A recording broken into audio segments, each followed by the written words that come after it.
মহানগৰীৰ ফাৰ্মাসীত প্ৰবঞ্চক মহিলাৰ জাল ফাৰ্মাসীৰ পৰা কৌশলেৰে শিশুৰ মূল্যৱান খাদ্যৰ লগতে নগদ ধন লুট অনলাইন যোগে ধন দিয়া প্ৰক্ৰিয়াত বিলম্ব হোৱা দেখুৱাই লুট কৰে ধন স্বামীয়ে ধন দিব বুলি আশ্বাস প্ৰদান কৰিছিল মহিলাগৰাকীয়ে লালমাটিৰ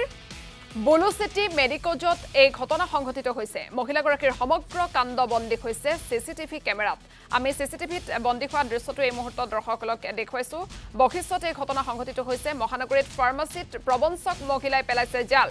ফাৰ্মাসীৰ পৰা অতি কৌশলেৰে শিশুৰ মূল্যৱান খাদ্যৰ লগতে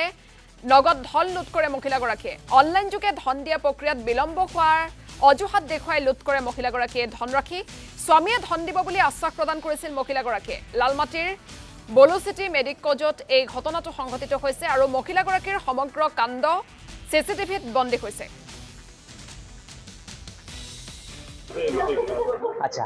মোৰ ইয়াতে ভদ্ৰ মহিলা এগৰাকী আহিছিলে এখন আমাৰ ফাৰ্মাচীখন হৈছিলে লালমাটি গেম ভিলেজৰ ঠিক সমীপতে আছে তো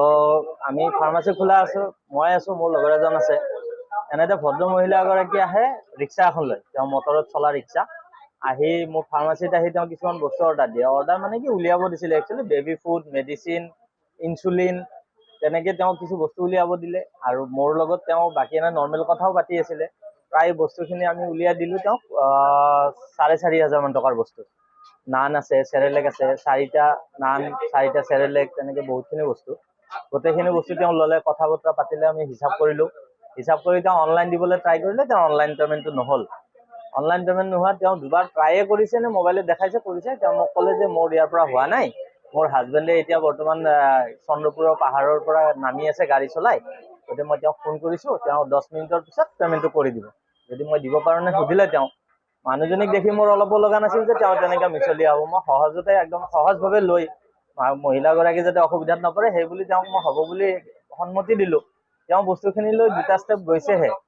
গৈ আকৌ ৰিটাৰ্ণ হৈছে হৈ গৈছে যে ধৰা মোৰ আৰু অলপ বজাৰ আছে মোক অকণমান কেছ পইচা লাগিছিলে আপোনাৰ যদি অসুবিধা নহয় দিব নেকি মই তেওঁক ফোন কৰি দিওঁ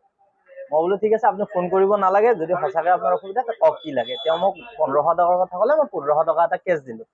তো বস্তুখিনি লৈ তেওঁ ৰিক্সাত উঠি গুচি গৈ তেওঁ আধা ঘণ্টাৰ পিছত দিব লগা পইচাটো মোৰ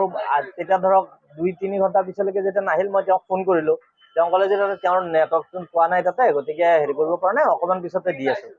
সেই বুলি মই 6টালৈকে ৰখিলোঁ 6টা বজাত তেওঁক ফোন কৰিলোঁ 6টা বজাত তেওঁ প্ৰথমতে ফোন ধৰা নাই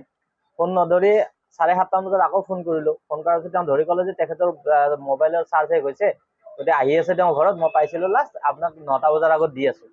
তো 9টা ক'ত দিব 9:30 মই ফোন কৰিলোঁ তেওঁ ফোনে নধৰিলে মোক তো সেনেকৈ তেওঁ গোটেইখিনি বস্তু মোৰ পৰা শৰ্ট কৰি লৈ